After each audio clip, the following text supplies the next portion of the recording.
হজরত জুনায়েদ বাগদাদী রহমহুল্লাহ ও চোরের শিক্ষামূলক ঘটনা তওবার দীক্ষা। প্রথম পর্ব, বাগদাদের রাত ও চোরের অস্থিরতা। নবম শতাব্দীর বাগদাদ নগরী। শহরটি তখন জ্ঞান, বিজ্ঞান ও আধ্যাত্মিকতার কেন্দ্রভূমি হিসেবে পরিচিত ছিল। এই শহরেই বসবাস করতেন মহান সুফি সাধক, যুগের শ্রেষ্ঠ আধ্যাত্মিক ব্যক্তিত্বদের মধ্যে অন্যতম হজরত জুনায়েদ বাগদাদী রহমহুল্লাহ। তার জীবনযাপন ছিল অত্যন্ত সাধারণ ও বিনয়ী, তবে তার জ্ঞানের গভীরতা ছিল সমুদ্রের মতো। তার ঘরের চারপাশের পরিবেশ ছিল শান্ত ও নিরিবিলি, যা তার আধ্যাত্মিক জীবনের প্রতীক। এটি ছিল শীতের এক গভীর রাত। আকাশের চাঁদ তখন মেঘের আড়ালে ঢাকা। তীব্র ঠান্ডা বাতাস শহরের অলিগলিতে হাহাকার করে বইছিল। সাধারণ মানুষ ঘরের উষ্ণতায় গভীর ঘুমে মগ্ন, কিন্তু সেই ঠান্ডা উপেক্ষা করে একজন লোক শহরের এক কোণে জুনায়েদ বাগদাদী রহমহুল্লাহর কুঁড়ে ঘরের দিকে এগিয়ে আসছিল। লোকটির নাম ছিল আসাদ। সে ছিল স্থানীয় একজন পেশাদার চোর। দারিদ্র্য, ক্ষুধা আর সমাজের প্রতি এক ধরনের চাপা ক্ষোভ তাকে এই অন্ধকার পথে ঠেলে দিয়েছিল। আসাদের জীবনের প্রতিটি দিন ছিল অনিশ্চয়তা আর পাপের ভারে ভারাক্রান্ত। আজকের রাতটি ছিল তার জন্য বিশেষভাবে গুরুত্বপূর্ণ, কারণ গত কয়েকদিন সে কোনো কাজ করতে পারেনি। তার ঘরে খাবার ছিল না। তীব্র ঠান্ডায় তার শরীর কাঁপছিল, কিন্তু তার পেটের ভেতরের ক্ষুধা তাকে কোনোভাবেই বিশ্রাম নিতে দিচ্ছিল না। আসাদ জানত হজরত জুনায়েদ বাগদাদী রহমহুল্লাহ একজন ধনী ব্যক্তি নন, কিন্তু তার ধারণা ছিল এত বড় একজন আলেম ও বুজুর্গ ব্যক্তির কাছে নিশ্চয়ই কিছু মূল্যবান কিতাব বা পারিবারিক সম্পদ থাকতে পারে। তার মন তাকে সান্ত্বনা দিচ্ছিল, একটা বার সুযোগ পেলে কিছু একটা নিয়ে ফিরে যাব, অন্তত আজকের রাতটা তো বেঁচে যাব। সে জুনায়েদ রহমহুল্লাহর ঘরের কাছে পৌঁছাল। চারপাশ দেখে নিশ্চিত হল যে কেউ তাকে দেখছে না। তারপর সে অত্যন্ত সাবধানে ও নীরবে ঘরের পেছনের দিকের দেয়ালের কাছে হাঁটু গেড়ে বসল। এই কাজের জন্য তার দক্ষতা ছিল নিখুঁত। সে তার সরঞ্জাম বের করে মাটির দেয়ালে সাবধানে একটি শীত কাটতে শুরু করল। ঠান্ডা মাটি আর ইটের টুকরোগুলো সরিয়ে যখন সে কাজ করছিল, তার শরীরের প্রতিটি শিরায় তীব্র কষ্ট হচ্ছিল, কিন্তু পেটের ক্ষুধা আর ঠান্ডার কষ্ট তার মনোযোগকে আরও তীক্ষ্ণ করে তুলেছিল। আসাদ প্রায় 1 ঘণ্টা ধরে পরিশ্রম করল। তার কপাল দিয়ে ঘাম ঝরছিল, আর সেই ঘাম ঠান্ডা বাতাসে মুহূর্তেই শুকিয়ে যাচ্ছিল। সে জানে এই কাজের জন্য সামান্যতম ভুলও ধরা পড়ার কারণ হতে পারে। অবশেষে সে একটা ছোট্ট অন্ধকার গর্ত তৈরি করতে সক্ষম হল, অর্থাৎ একটি সিঁধ। গর্তটি এত বড় ছিল যে সে কষ্টে করে তার শরীর গলিয়ে ভেতরে প্রবেশ করতে পারবে। দ্বিতীয় পর্ব, সাধকের চোখে মায়া ও চোরের হতাশা। অন্যদিকে ঘরের কোণে বসে হজরত জুনায়েদ বাগদাদী রহমহুল্লাহর রাত কাটছিল আল্লাহর ইবাদতে। তিনি হয়তো নফল নামাজ আদায় করছিলেন, অথবা মুরাকাবায় বা ধ্যানে মগ্ন ছিলেন। সাধকরা সবসময় জাগতিক বিষয়ে উদাসীন থাকেন, কিন্তু তাদের সৃষ্টির প্রতি তাদের মমতা থাকে গভীর। তিনি তার ঘরের মাটির দেয়ালে শীত কাটার শব্দ শুরু থেকেই শুনতে পাচ্ছিলেন। তিনি বুঝতে পারছিলেন কেউ একজন জীবনে চরম প্রয়োজনে এই কাজ করছে। কিন্তু জুনায়েদ রহমহুল্লাহ কোনো শব্দ করলেন না, কোনো বাধা দিলেন না। তার হৃদয়ে কোনো রাগ বা বিরক্তির উদ্রেক হল না। এর পরিবর্তে তার মনে জন্ম নিল এক গভীর মমতা। তিনি ভাবছিলেন, আল্লাহর এক বান্দা এই তীব্র শীতে, এই কষ্টের মধ্যে নিজের জীবন বিপন্ন করে সামান্য কিছু রুজির জন্য এমন ঘৃণিত কাজ করছে। তার হৃদয় নিশ্চয়ই অনেক কষ্টে আছে। দীর্ঘ চেষ্টার পর আসাদ যখন সেই সংকীর্ণ শীতের মধ্য দিয়ে অতি কষ্টে ঘরের ভেতরে প্রবেশ করল, তখন তার শরীরের পোশাক ছিঁড়ে গেল এবং হাতে পায়ে বেশ আঘাত পেল। ভেতরে প্রবেশ করে সে ফিসফিস করে বলল, আলহামদুলিল্লাহ, অবশেষে প্রবেশ করতে পারলাম। কিন্তু তারপরে মুহূর্তেই তার সমস্ত উদ্দীপনা নিভে গেল। ঘরের ভেতরে ছিল সম্পূর্ণ অন্ধকার। আসাদ সাবধানে চারপাশে হাতড়ে বেড়াতে লাগল, কিন্তু সে কেবল ছেঁড়া কাঁথা, কয়েকটি পুরনো মাটির বাসন আর কিছু ধর্মীয় কিতাবের সন্ধান পেল। মূল্যবান কোনো অলঙ্কার, স্বর্ণ, রৌপ্য বা অর্থ কোনো কিছুরই চিহ্ন সে খুঁজে পেল না। হজরত জুনায়েদ বাগদাদী রহমহুল্লাহ ছিলেন ফকিরের মতো জীবনযাপনকারী এক বুজুর্গ। তার ঘরে মূল্যবান কিছুই থাকার কথা ছিল না। আসাদের সমস্ত আশা এক মুহূর্তে ভেঙে চুরমার হয়ে গেল। তার চোখে মুখে নেমে এলো গভীর হতাশা। তার মনে হলো, এত কষ্ট করে, এত বড় ঝুঁকি নিয়ে এই ঠান্ডায় সে কিছুই পেল না। সে হতাশায় দীর্ঘশ্বাস ফেলে ভাবল, এখন খালি হাতে ফিরে যেতে হবে। এই কষ্ট, এই ঝুঁকি, সব কিছু বৃথা গেল। চোর যখন হতাশা নিয়ে আবার সিদের কাছে পৌঁছাল, তখন সে পালানোর জন্য প্রস্তুত হচ্ছিল। সে যখন মাথা নিচু করে গর্তের দিকে এগোচ্ছে, ঠিক তখনই ঘরের কোণ থেকে একটি শান্ত কিন্তু দৃঢ় কণ্ঠস্বর ভেসে উঠল। এই, দাঁড়াও! চোর চমকে উঠল। তার শরীর হিম হয়ে গেল। সে মুহূর্তের জন্য বুঝতে পারল না যে সে ধরা পড়েছে নাকি স্বপ্নে বিভোর। চোর তাড়াহুড়ো করে পালাতে পারবে না ভেবে এবং হয়তো জীবনের শেষ মুহূর্তে নিজেকে আত্মসমর্পণের মানসিকতা এসে দাঁড়িয়ে রইল এবং ভীত চোখে পেছনে তাকাল। জুনায়েদ বাগদাদী রহমহুল্লাহ ধীরে ধীরে উঠে দাঁড়ালেন এবং লণ্ঠন জ্বালিয়ে চোরের দিকে এগিয়ে গেলেন। তার চোখে কোনো ভয়, রাগ বা অভিযোগ ছিল না, ছিল কেবল এক অদ্ভুত প্রশান্তি এবং গভীর মায়া।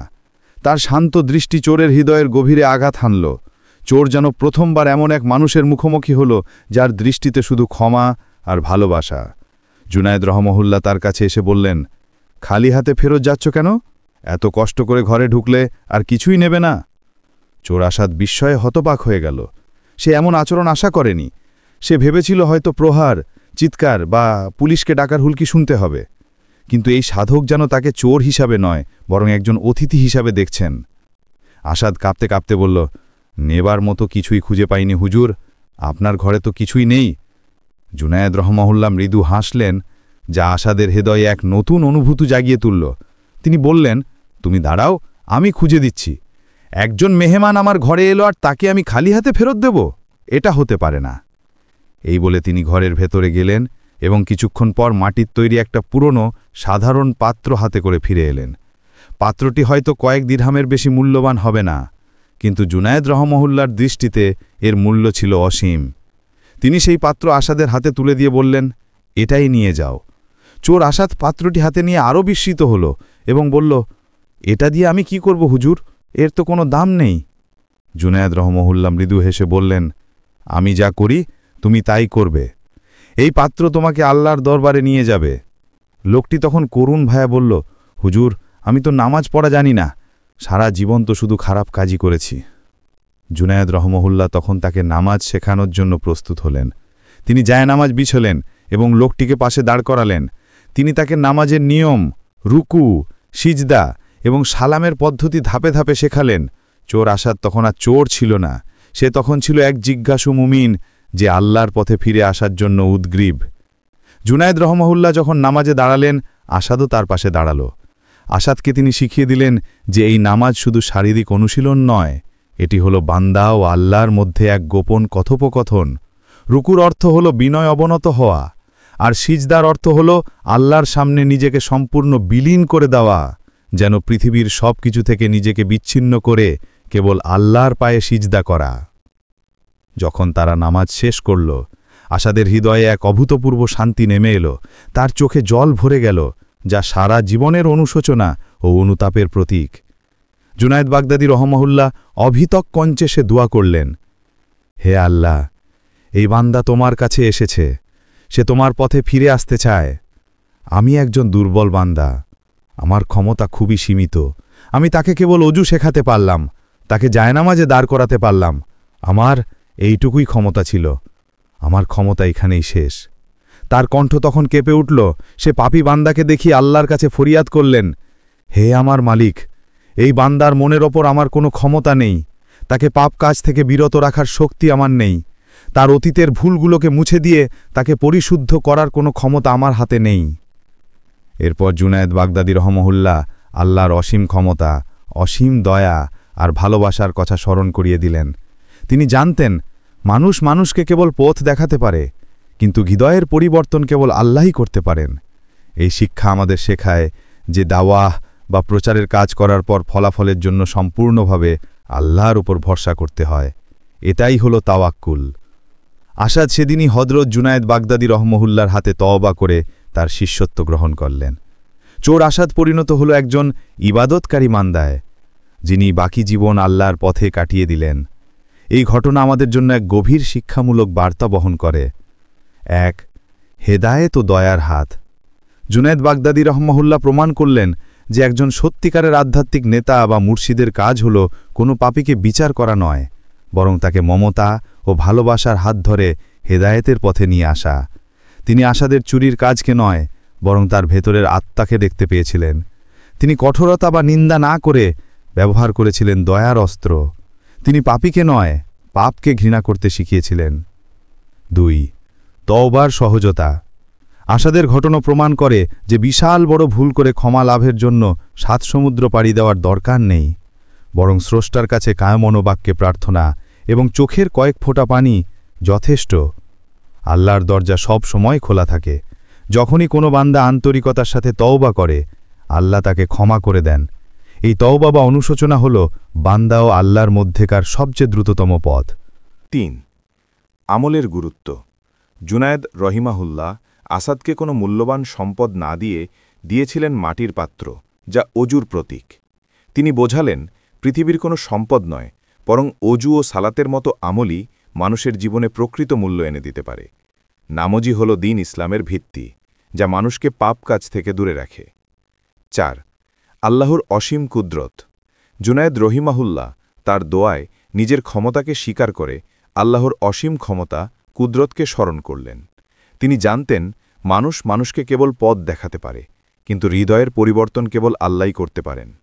এই শিক্ষা আমাদের শেখায় যে দাওয়া বা প্রচারের কাজ করার পর ফলাফলের জন্য সম্পূর্ণভাবে আল্লাহর উপর ভরসা করতে হয়। এটি হল তাওয়াক্কুল বা ভরসা। হজরত জুনাইদ বাগদাদী রহিমাহুল্লার এই ঘটনা মুসলিম উম্মার জন্য এক অনুপ্রেরণার উৎস। তার মতো সাধকদের জীবন আমাদের শেখায় যে জীবনের যে কোনো পরিস্থিতিতে, যে কোনো পাপের গভীরেই আমরা থাকি না কেন, আন্তরিক তওবা এবং আল্লাহর প্রতি বিশ্বাসী হল মুক্তির একমাত্র পথ। প্রিয় পাঠক, এমন আরও সুন্দর সুন্দর ইসলামিক গল্প যা আপনার জীবনে আল্লাহর পথে চলার অনুপ্রেরণা যোগাবে, তা নিয়মিত পেতে আমাদের সাথে যুক্ত থাকুন। আপনার মূল্যবান মতামত কমেন্ট করে জানাতে ভুলবেন না। সবাই ভালো থাকুন, সুস্থ থাকুন এবং আল্লাহর রহমতের ছায়ায় থাকুন। আসসালামু আলাইকুম।